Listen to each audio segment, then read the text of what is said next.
ATV news मध्ये आपले स्वागत आहे। आपण पाहत आहात आदिवासी न्यूज वार्ता मध्ये परिसरातील क्रीडा, शैक्षणिक, राजकीय व इतरही घडामोडी।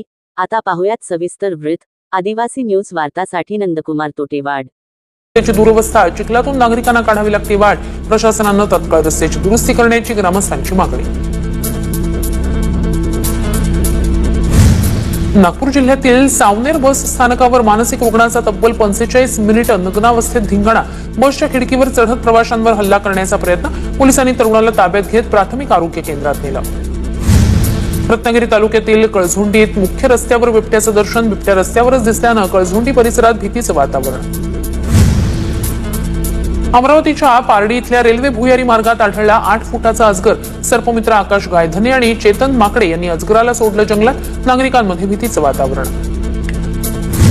येवल्यात विस्थापित गाडीधारकांनी मालेगाव, पुणे आणि नाशिक छत्रपती संभाजीनगर राज्य मार्ग अडवला। विंचूर चौफुली इथे रास्ता रोको। विस्थापितांना ई-लिलाव न करता गाडी देण्याची मागणी। कोल्हापूर मनपा प्रशासन अडकणार चौकशीच्या फेऱ्यात, अशी चर्चा। प्रशासक काळात आलेल्या निधीची कॅग मार्फत चौकशी करा। प्रजासत्ताक सामाजिक संस्थेचे दिलीप देसाई यांची मुख्यमंत्र्यांकडे मागणी। मुख्यमंत्री कार्यालयाकडून तात्काळ दखल।